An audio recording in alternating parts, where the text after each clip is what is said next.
el camino, que sea una búsqueda continua de ti, Señor. Vuélvenos a tu amor, así como ese día en que te conocimos. Esta noche, Señor, queremos pedirte, nos entregues tu palabra. Espíritu de Dios, que conoces y disciernes los pensamientos de aquellos que te buscan con sinceridad, abre nuestro entendimiento para que la palabra cobre vida en nosotros. Añade a tu iglesia a los que has predestinado para salvación y vida eterna, de los que están en este lugar como de los que a través de los medios de comunicación van a escuchar esta palabra. Gracias, Señor, por tu amor en Cristo Jesús. Amén y amén. Damos fuertes ofrenda de palmas a nuestro Dios, hermanos. Amén. Nos vamos a poner en pie, hermanos, y vamos a abrir la Biblia en el libro de Apocalipsis. Es el libro de la Biblia que estamos estudiando versículo a versículo los días martes. Y en esta ocasión nos corresponde iniciar el estudio del capítulo número 12. Capítulo 12 del libro de Apocalipsis, el versículo número 1,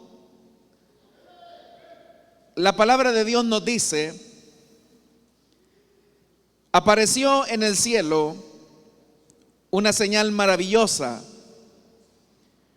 una mujer revestida del sol, con la luna debajo de sus pies y con una corona de 2 estrellas en la cabeza. Estaba encinta y gritaba por los dolores de angustia del parto.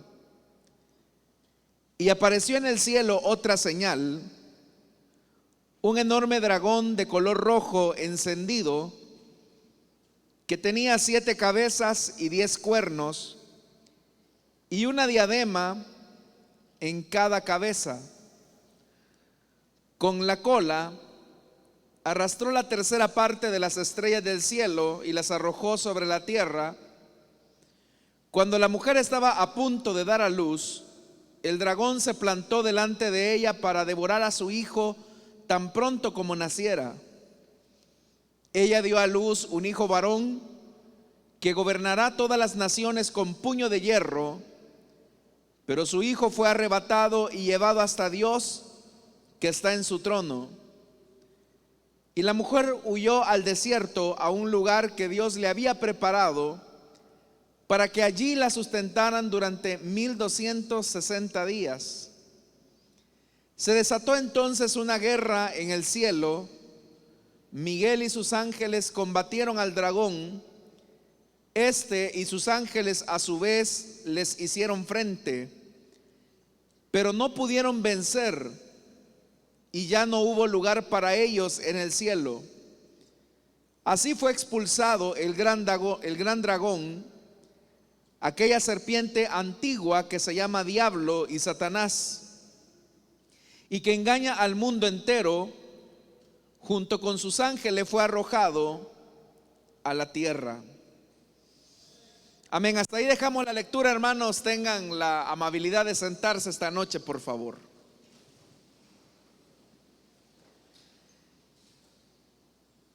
En la última ocasión, hermanos, estuvimos estudiando la séptima trompeta, que nos describía el triunfo total del reino de Cristo sobre la tierra. Básicamente, esta séptima trompeta nos llevó al clímax más alto de la victoria total del reino de Dios sobre todas las cosas.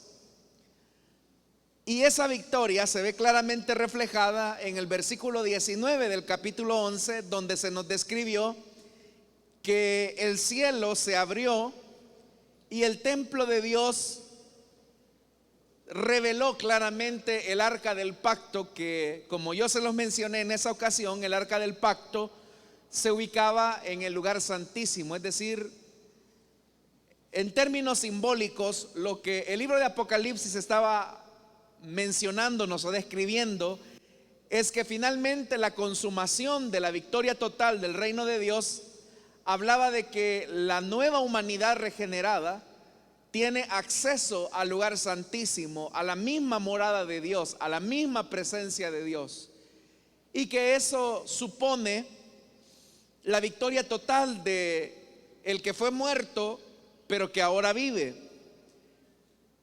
Al llegar entonces a ese punto, uno esperaría que lo que viene a continuación es una descripción más amplia de lo que significa la gloria venidera o la gloria eterna. Sin embargo, hermanos, en este capítulo 12 ocurre algo que llama bastante la atención, y es que hay una ruptura bastante abrupta que nos va a ubicar en el momento de la tensión que permitió esa victoria final que hemos encontrado en la parte final del capítulo 11. Es decir, cómo es que se llegó a esa victoria total, a esa victoria rotunda que se nos ha descrito con el toque de la séptima trompeta. En términos prácticos, entonces estamos llegando ya a la cintura del libro de Apocalipsis, no tanto porque en sí el capítulo 12 parte el libro, sino porque el capítulo 12 es fundamental, porque es uno de los relatos más amplios que se van a encontrar en este libro, y que de lo que nos va a hablar es cómo es que se llegó a esa victoria total, plena del reino de Cristo. Y para hacer esa descripción, Juan de Patmos lo que va a hacer es hacer un abordaje acerca de la historia de cómo el bien y el mal se han opuesto, pero que al final el bien siempre termina triunfando sobre el mal. Este capítulo 2, hermanos, es importante entenderlo porque nos va a servir para entender el capítulo 13, que es de donde se nos va a hablar acerca de la bestia y del falso profeta. Pero para llegar a ese punto es importante tener en cuenta las consideraciones que ahora en este capítulo 12 se van a presentar, que como ya se lo dije, rompe de manera abrupta lo que encontramos en el versículo 19 del capítulo 11, porque ese verso 19 en realidad, hermanos, es un clímax de la gloria venidera. Pero ahora Juan de Patmos lo que va a hacer es hacer una visión retrospectiva de qué fue lo que condujo a esa victoria total que hemos encontrado en el capítulo 11. Significa que el capítulo 12 es una especie de flashback en la cual nosotros vamos a ir recorriendo la historia para encontrar esa tensión que ha caminado entre el bien y el mal en la historia de la humanidad, pero que al final va a terminar con el triunfo total del reino de Dios. En el versículo 1 de este capítulo 12 dice: apareció en el cielo una señal maravillosa. Esta es la única ocasión en todo el libro de Apocalipsis que se describe una señal con ese adjetivo de maravillosa. ¿Y en qué consiste esa señal maravillosa? El versículo 1 lo dice: una mujer revestida del sol, con la luna debajo de sus pies y con una corona de 12 estrellas en la cabeza. Esta mujer que acá se describe en el versículo 1 está ahí en el cielo, pero eso es importante tenerlo en cuenta. No está en la tierra, pero tampoco está en ese lugar santísimo que se nos ha descrito en el versículo 19, es decir, que está en un punto intermedio. Pero a pesar de que está en un punto intermedio en el cielo, haciendo una gran señal, se nos describe cómo esta mujer está vestida. Dice que su vestido está revestida del sol, es decir, que es un vestido luminoso, muy encendido de luz. Por si eso fuera poco, la belleza de la vestimenta de esta mujer dice que tiene a la luna debajo de sus pies. Solo su vestido es muy brillante como el sol, y a sus pies tiene a la luna, es decir, que su calzado es también luminoso. Y para terminar de describir la belleza de la vestimenta de esta mujer, dice que sobre su cabeza posa una corona de 2 estrellas. Entonces usted ve que todo el atuendo de la mujer es un atuendo muy luminoso, es muy brillante, muy encendido. Pero este atuendo es de tipo divino, porque ¿quién es capaz de crear un vestido del sol? ¿Quién es capaz de calzar a alguien con la luna y coronar su cabeza no con diamantes, sino que con estrellas? ¿Quién es el creador del sol, la luna y las estrellas? Es Dios. Vea que la descripción no va tanto en cuanto a la belleza física de la mujer, sino que básicamente la descripción va en cuanto a su atuendo. Esto es importante tenerlo en cuenta, porque al preguntarnos quién es esta mujer o cuál es la identidad de esta mujer y por qué es una mujer y no un hombre, esto, hermano, nos va a dar una indicación clara a partir del atuendo que esta mujer utiliza. Obviamente que el creador del sol, el creador de la luna y las estrellas es el Señor. Entonces, quien le ha dado esta vestimenta a la mujer es el Señor. Pero note lo que ya le dije: esta mujer está suspendida en el cielo, es decir, no está ni en la tierra, pero tampoco está en la presencia misma del Señor. No está en ese lugar santísimo, está en la constelación, si lo queremos ver de alguna manera. Está en el universo, pero no está ni en la tierra, ni está en el lugar más elevado, que es la misma presencia de Dios. Quienes nos encontramos en esa posición de suspensión es la iglesia del Señor, porque la iglesia ni es de este mundo, y tampoco la iglesia ha llegado plenamente a la presencia y a la morada del Señor. Y de igual manera, como no hay ningún ser humano que pueda revestir con tanta belleza y con tanta esplendidez a un personaje como esta mujer, y que el único que lo puede hacer es el Señor, obviamente que entonces la identidad de esta mujer se refiere al pueblo de Dios.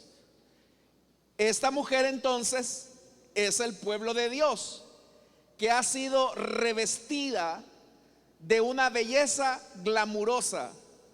Es decir, tiene una belleza increíble, porque el Señor la ha revestido de esa gloria, con ese vestido luminoso, con esa corona de estrellas, ni siquiera de diamantes, sino que de estrellas, y que en su calzado tiene a la luna debajo de sus pies. Pero aquí hay un contraste, hermanos, que no resulta tan simétrico. Porque ¿quién es aquel que se va a vestir de manera lujosa para un momento tan difícil como lo es el parto, las labores de parto? Yo no digo que una mujer embarazada no se pueda arreglar, obviamente que sí se arregla. Pero ¿qué mujer es aquella que va al salón de belleza, se compra el mejor vestido, se pone los mejores zapatos para ir a lo que se conoce como labores de parto? Puede ser que haya alguien que sí lo haga, pero no es usual. Nadie utiliza un atuendo tan lujoso para un momento tan crítico como lo es el alumbramiento. Pero el versículo siguiente, que es el versículo 2, dice que esta mujer que estaba vestida tan espléndidamente, dice que estaba encinta. Entonces note, hermano, una mujer que claramente está revestida de esplendidez y de luminosidad, pero que está embarazada y está a punto de dar a luz. Pero dice el versículo 2, estaba encinta y gritaba por los dolores y angustias del parto. Entonces imagínese eso, hermano, una mujer con esa belleza, con ese revestimiento, pero que está a punto de dar a luz. La palabra que acá se traduce en el versículo 2, que dice que gritaba por los dolores y angustias del parto, esos gritos, hermanos y hermanas, no son los gritos de una mujer que está a punto de entrar a labores de parto, sino que esos gritos reflejan el grito de los mártires, refleja el dolor de aquellos que por su muerte le darán la vida a alguien más. Y esa básicamente es la tensión que nosotros encontramos en el libro de Apocalipsis. Y es que la vida solamente surge a partir del dolor, a partir del sufrimiento, a partir de la misma muerte, como los mártires lo han hecho. Entonces lo que encontramos acá es el reflejo del pueblo de Dios, que a pesar de que ha sido revestido el pueblo de Dios de esplendidez, de belleza, de dignidad, eso no le quita en su camino el dolor y el sufrimiento por el cual debe de atravesar para que la vida sea posible en el pueblo de Dios. Esto, hermanos y hermanas, quienes mejores lo entienden son las hermanas, las que son madres. Saben que las labores de parto son momentos críticos, momentos de mucho dolor, pero el dolor queda superado cuando la vida está entre los brazos de la madre. De la misma manera, a pesar de que la iglesia, el pueblo de Dios, está revestido de belleza, de dignidad, de luz intensa, el Señor no le quita al pueblo de Dios el dolor y el sufrimiento. ¿Por qué razón? Porque ese dolor y ese sufrimiento es el que permite que la vida sea posible en la medida en que la iglesia sigue siendo testigo de Jesucristo. Entonces vea, esto ya nos deja a nosotros una importante lección, porque la verdad de las cosas es que el pueblo de Dios camina con esplendidez, con belleza, pero no es una belleza propia. Por ejemplo, nuestra desnudez ha sido cubierta por la belleza luminosa de la santidad de Cristo. La desnudez es el pecado. El Señor, cuando fue a la cruz, renunció a su vestido de inocencia para vestir nuestra desnudez de pecado y así cubrir la falta que nos colocaba en una posición de agravio frente a Dios. Entonces vea, el Señor murió en la cruz desnudo para cubrir nuestra desnudez. La inocencia de su vida, la justicia de su integridad nos fue colocada a nosotros, que por naturaleza éramos pecadores. De tal forma que el día en que Jesucristo murió en la cruz del Calvario, el que no conoció pecado, por nosotros se hizo pecado. El que nunca hizo mal, por nosotros llevó la carga de nuestra culpa. Los que estábamos desnudos fuimos revestidos de su justicia, aun cuando Él quedó desnudo. Ya solamente estar cubiertos con la inocencia y la justicia de Cristo, que es lo que nos da la garantía de la justificación por la fe, es algo que brilla, hermanos y hermanas. Es algo luminoso. Que usted, de pasar de la posición de pecador a ser hijo de Dios, que de ser un inmundo pasar a ser santo por la vestimenta que Cristo le colocó el día que Él murió en la cruz del Calvario, es una luz resplandeciente que es objeto de crítica, que es objeto de persecución. Pero las cosas no terminan ahí, sino que aparte de que hemos sido cubiertos con tan grande belleza, el Espíritu Santo ha venido a morar dentro de nosotros. Entonces vea, hermanos y hermanas, cómo el Señor nos ha revestido de belleza. Pero no porque hayamos sido revestidos de esa belleza significa que mientras estemos en esta tierra nos van a tratar de manera digna. Al contrario, Jesús lo que dijo fue que mientras estuviéramos en este mundo tendríamos que atravesar persecución, dolor, sufrimiento. ¿Qué es lo que nos está hablando este pasaje? Por eso es que el versículo 2 describe que esta mujer daba gritos por los dolores y la angustia del parto. Pero esos gritos no son los gritos del parto, son los gritos de los mártires, que cuando van siendo perseguidos por la luz que llevan, ellos mueren, pero en su muerte la vida se produce.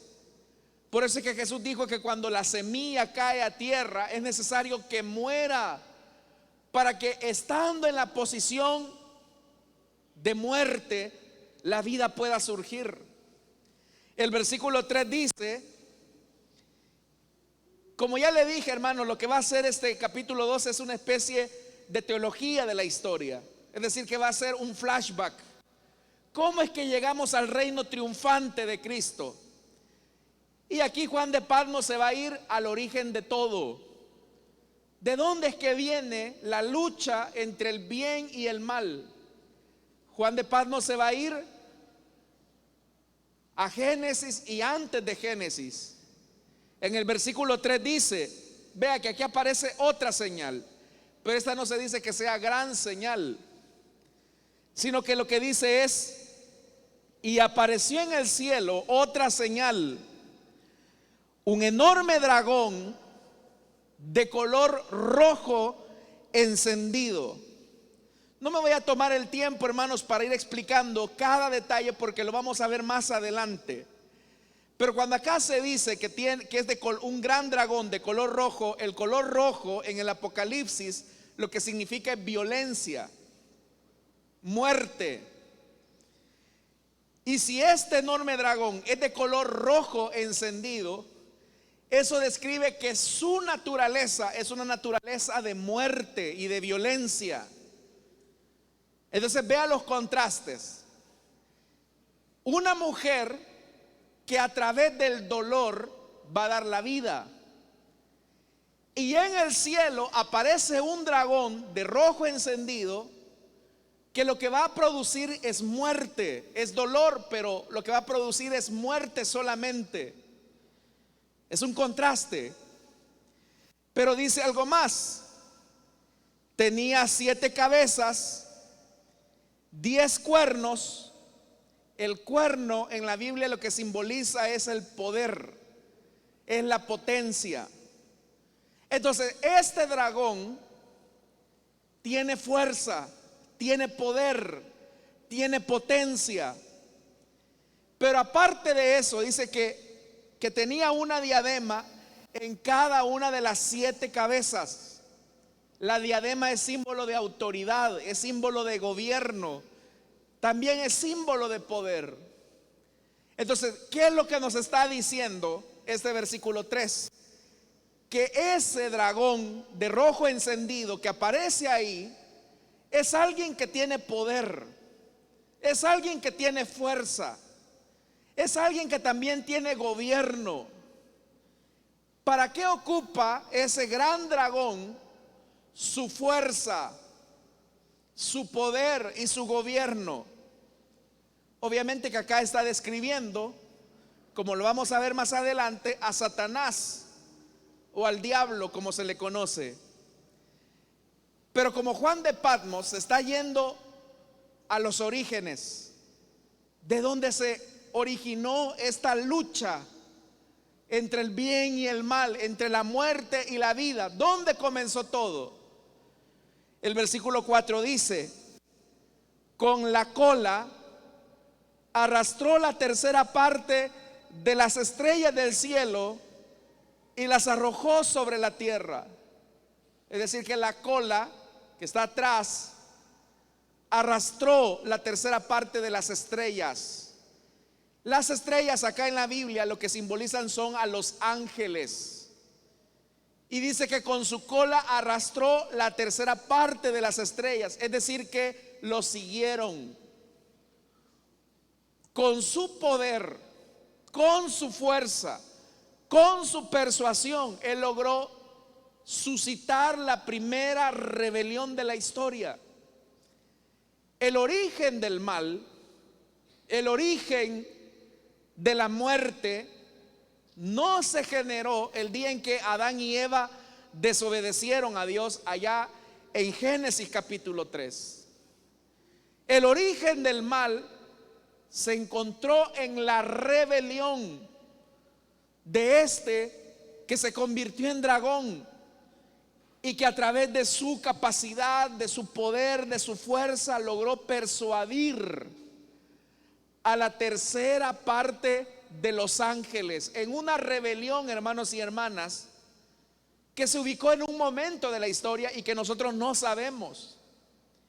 ¿Qué se produjo en el corazón del lucero de la mañana o de este ángel querubín grande y protector?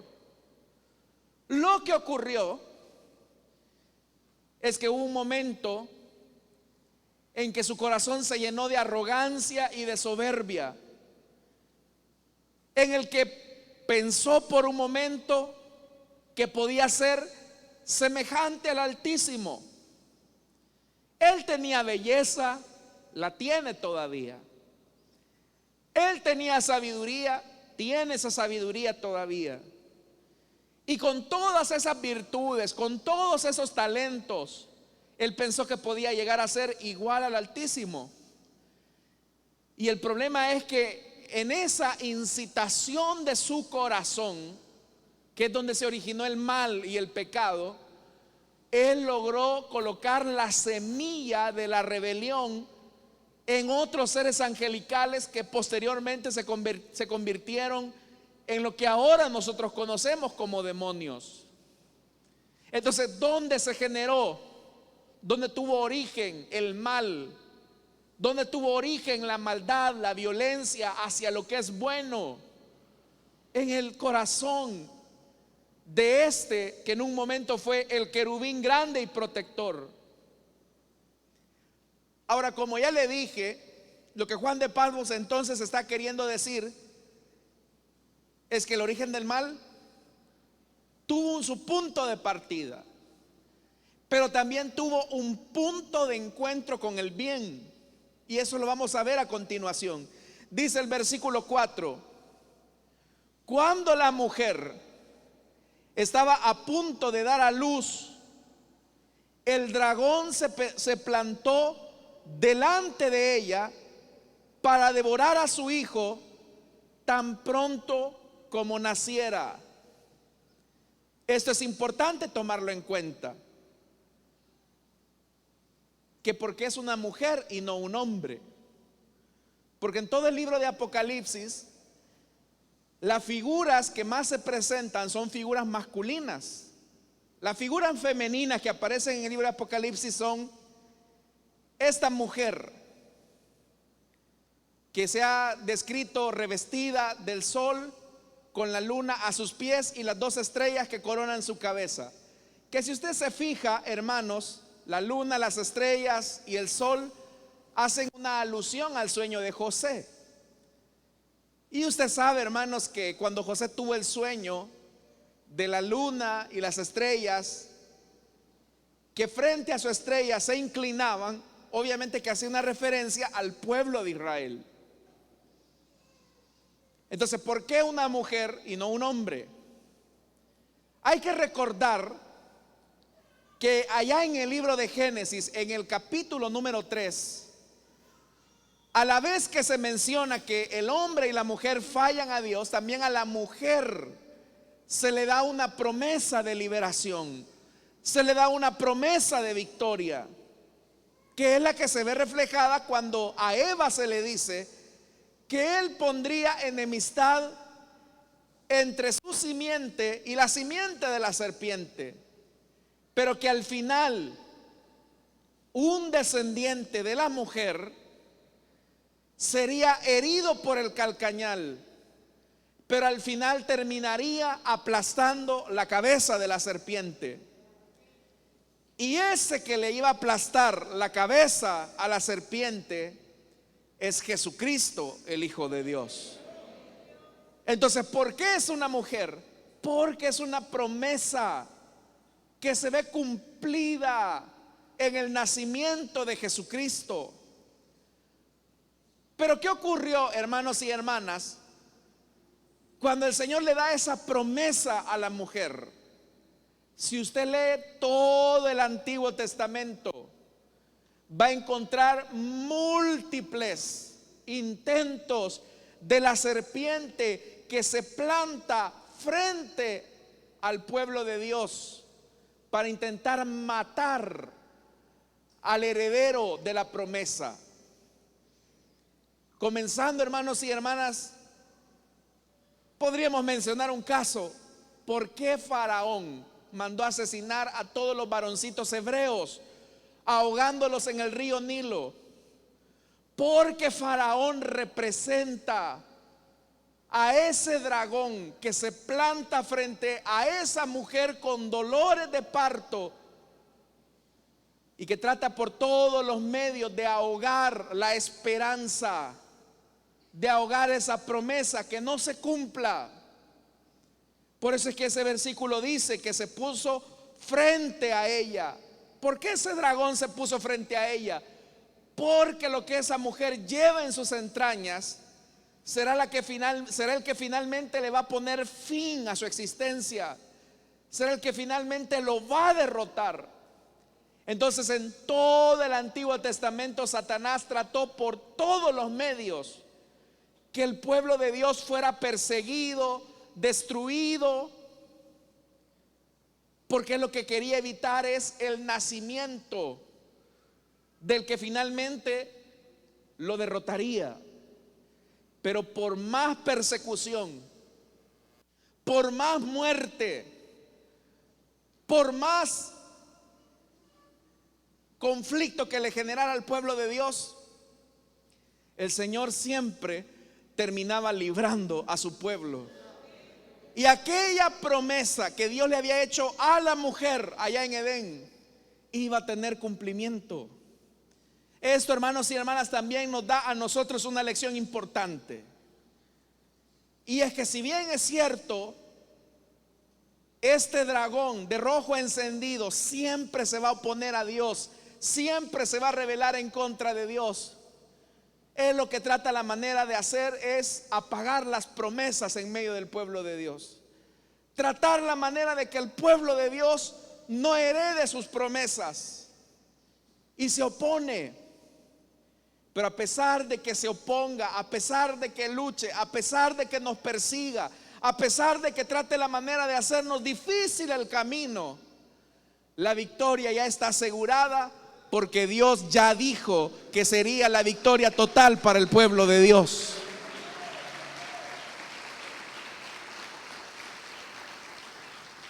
Por eso es que dice que se plantó frente a ella para devorar a su hijo. Oiga esa expresión en el griego, devorar, es decir, algo que se come con fuerza. Lo quería destruir tan pronto como naciera. Bueno, hermanos, y eso se vio claramente con Herodes, que cuando aquellos sabios del oriente andan preguntando por el heredero, por el hijo de David que ha nacido, ¿qué produjo eso en Herodes? El asesinato de los niños en Jerusalén, en la ciudad de Belén más específicamente, en el pueblo de Belén. Pero ¿quién cree que incitó el corazón de Herodes para matar a todos esos niños? El dragón de rojo encendido, tratando la manera de evitar a toda costa que la promesa se cumpliera.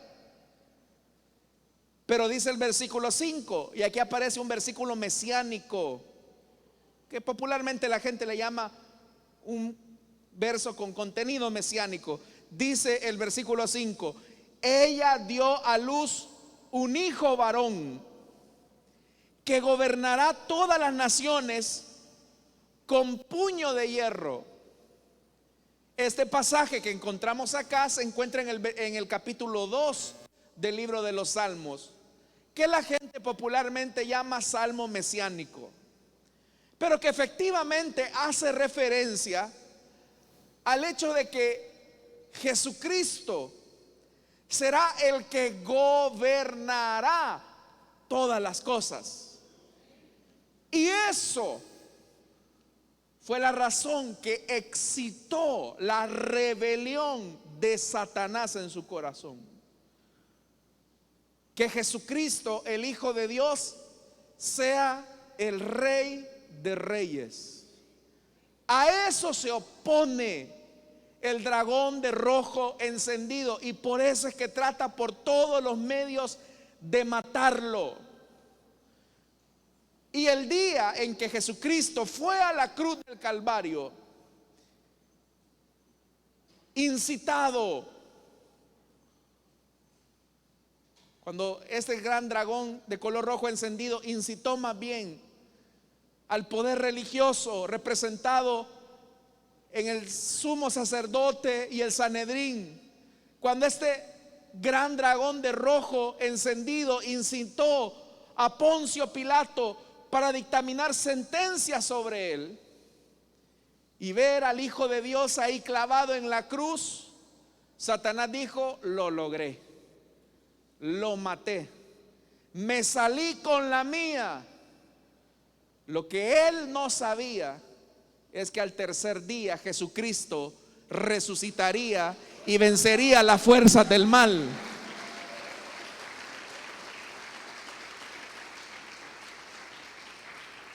Entonces, note qué es lo que Juan de Patmos nos está diciendo: que aquellos que siguen al Cordero antes de llegar a la esplendidez de ese cielo abierto y el templo que se abre, que nos lleva al lugar santísimo, la iglesia tiene que luchar. El pueblo de Dios va a sufrir oposición. Si usted dice: mire, hermano, desde que soy cristiano es cuando más mal me va, ¿y qué esperaba? Desde que me hice creyente, usted viera, hermano, enfermedad, pruebas, dificultades en la familia, no hallo la mía. ¿Y qué esperaba?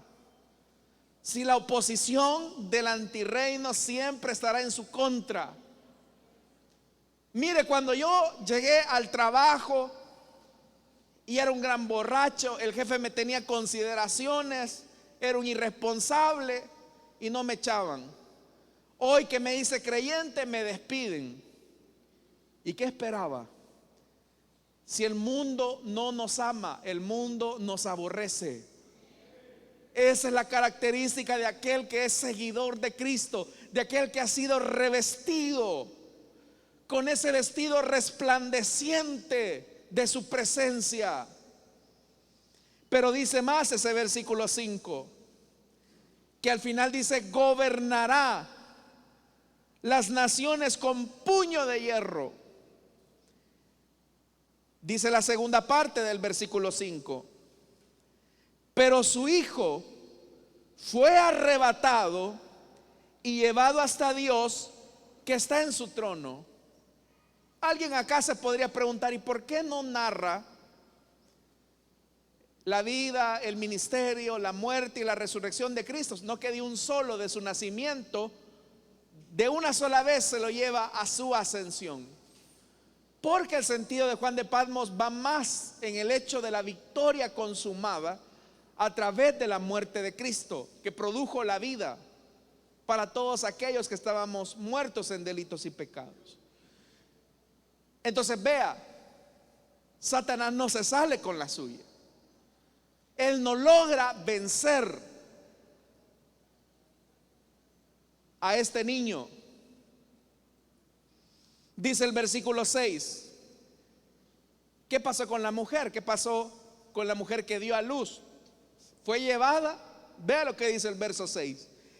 Y la mujer huyó al desierto. La mujer no fue llevada, la mujer quedó en la tierra. Note algo, estaba en el cielo, una gran señal en el cielo, pero dice que la mujer huyó al desierto. Entonces está en la tierra, y esa es la tensión de la iglesia, que está en este mundo, pero no es de este mundo. Por eso es que la vemos como una gran señal en el cielo, pero la vemos ahora que huyó al desierto. ¿Y qué es el desierto? El desierto en la Biblia es un lugar de prueba. En el desierto no hay nada.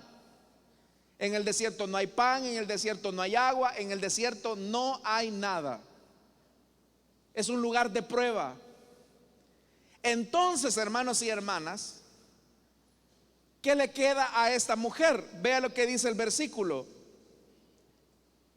6. Y la mujer huyó al desierto, a un lugar que Dios le había preparado para que allí la sustentaran durante 1260 días. Es decir, que Dios preparó el sustento para esta mujer que está siendo perseguida por este dragón de rojo encendido.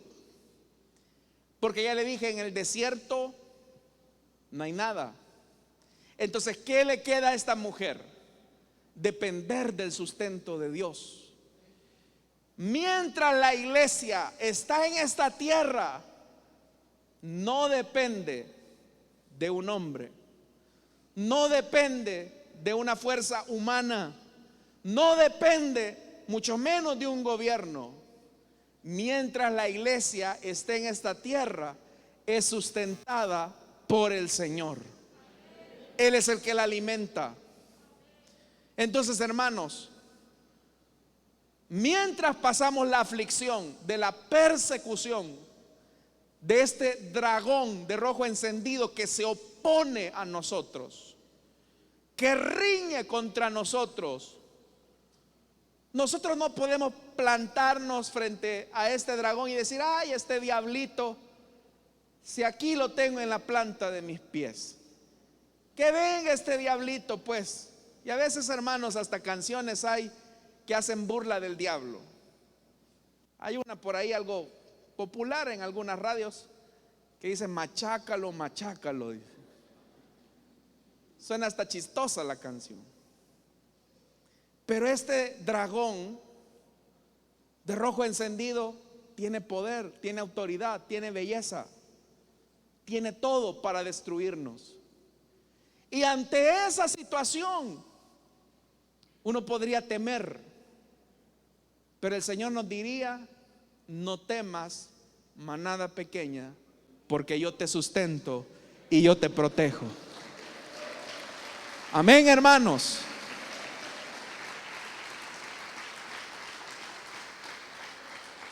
Dice que se le preparó un lugar en el desierto durante 1260 días, que corresponden a 3 años y medio, y que corresponden al periodo que nosotros conocemos como periodo intertestamentario, donde Antíoco Epífanes, un emperador griego, cometió la profanación desoladora de la que habló el profeta Daniel, cuando colocó un altar en el templo y sacrificó cerdos en el lugar santísimo. que era un tiempo de persecución donde se perseguía al pueblo judío, donde se le prohibía a los judíos no circuncidar a los niños, no guardar el sábado, no celebrar las fiestas judías. Fue un tiempo de mucha persecución que duró 3 años y medio. Entonces, de lo que está hablando es precisamente de eso, de un tiempo de prueba, de un tiempo de persecución, de un tiempo de sufrimiento, pero que Dios sustenta a su pueblo.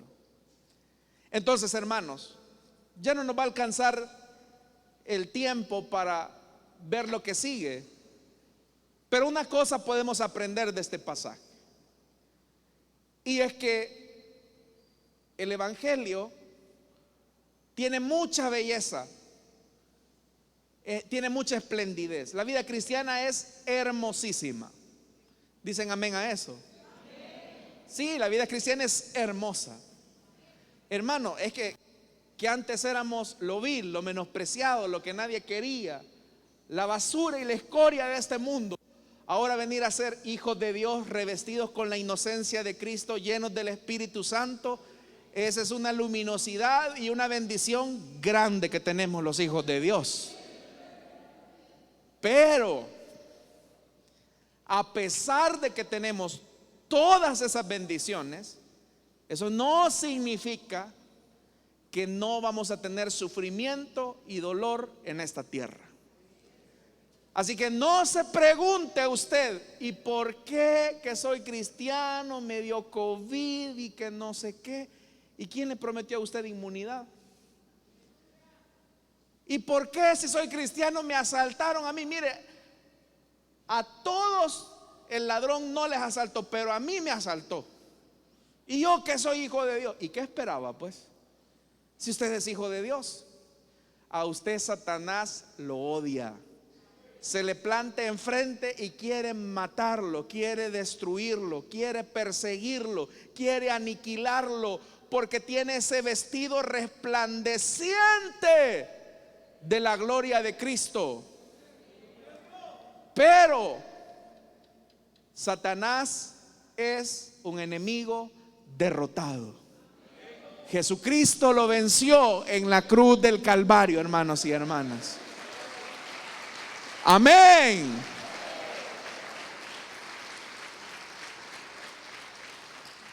Y lo otro que podemos aprender de ese pasaje es que si la vida de Dios se va a producir en medio nuestro, es necesario morir. Va a haber dolor. Usted quiere que Dios lo use, venga al yunque, venga a la trituradora. Ya no dijeron amén, hermano. ¿Quieren que Dios los use? Yo sé que a muchos no les gusta esto. A la gente le gusta escuchar mensajes como que tú eres príncipe, vas a lograr las cosas, el carro que quieres, el marido que quieres, el carro que quieres. Como que si Cristo fuera el genio de la lámpara de Aladino, que con una frotadita en oración te cumple tus deseos. No es así. No es ese el evangelio. Jesús dijo: el que quiera venir en pos de mí tendrá que tomar su cruz cada día. Y la cruz no es un accesorio de belleza. La cruz no es un atuendo religioso. La cruz es una muerte al yo. Es una muerte continua a mis deseos. Es una muerte continua a mi autosatisfacción. Porque a través de mi muerte, la vida de Dios será posible para los que están muertos en delitos y pecados. Cada 6 minutos están matando, por lo menos, hermanos y hermanas, a una cantidad considerable de cristianos en el mundo. Aquí, hermanos, no tenemos persecución, pero en otras partes del mundo la gente muere por la causa del evangelio. Y muchas veces a nosotros, hermanos, por una lluvia ya no queremos servir, ya no venimos a salir. Un partido de fútbol detiene a muchos ingratos. No ustedes, los que no vinieron, pero aquí están los que somos fieles, aquellos que vamos a seguir al Señor. Llueve, tiemble, relampaguee, Amén, hermanos. Que Dios nos ayude a ser consecuentes con la luz de la que hemos sido revestidos, aunque eso signifique la persecución. Vamos a cerrar nuestros ojos, hermanos, vamos a orar. Teniendo nuestros ojos cerrados y nuestro rostro inclinado, rápidamente quiero hacer una invitación para aquellas personas que deseen entregarle su vida a Cristo o que quieran reconciliarse. Le invito para que en el lugar donde se encuentra pueda ponerse en pie y con gusto vamos a orar por usted. Yo podría entender que tú no aceptes este llamado a morir, es normal. Pero aquellos que huyen a la muerte de este mundo por causa de Cristo tendrán que morir eternamente. Pero aquellos que prefieren la muerte a este mundo tendrán la vida eterna. Es lo que la Biblia dice. El que pierda la vida por mi causa la hallará, dijo Jesús. ¿Habrá alguien esta noche que desea entregarle su vida a Cristo o que desea reconciliarse? No hay gloria y no hay vida sin sufrimiento. ¿Usted quiere entregarle su vida a Cristo o desea reconciliarse? Puede ponerse en pie. Y ahí en el lugar donde está, vamos a orar por usted, o si desea venir aquí al frente. También aprovecho para invitar a los que a través de la radio o a través del internet escuchan esta transmisión,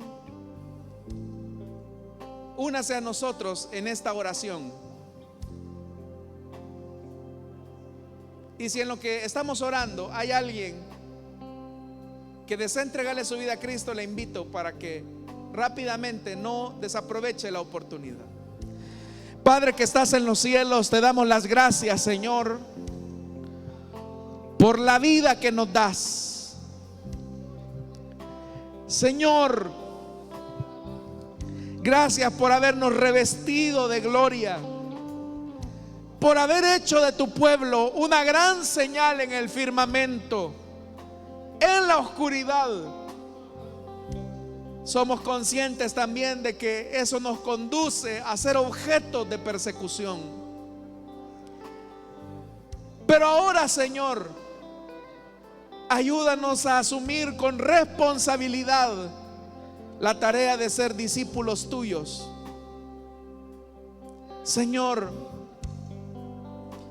gracias por tu amor, porque a pesar de que el mundo nos persigue, a pesar de que el mundo nos asedia, tú nos sustentas en este desierto.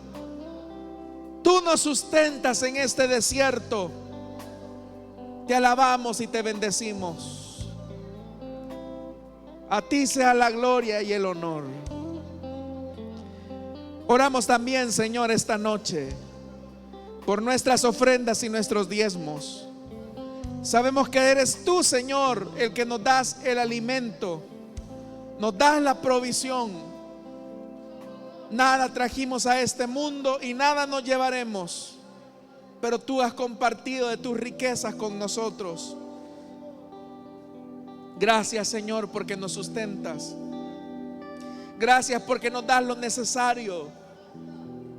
Gracias, Señor, por tu gran amor en Cristo Jesús. Amén y amén. Gloria al Señor. Pueden pasar, mis hermanos, y nosotros cantamos al Señor.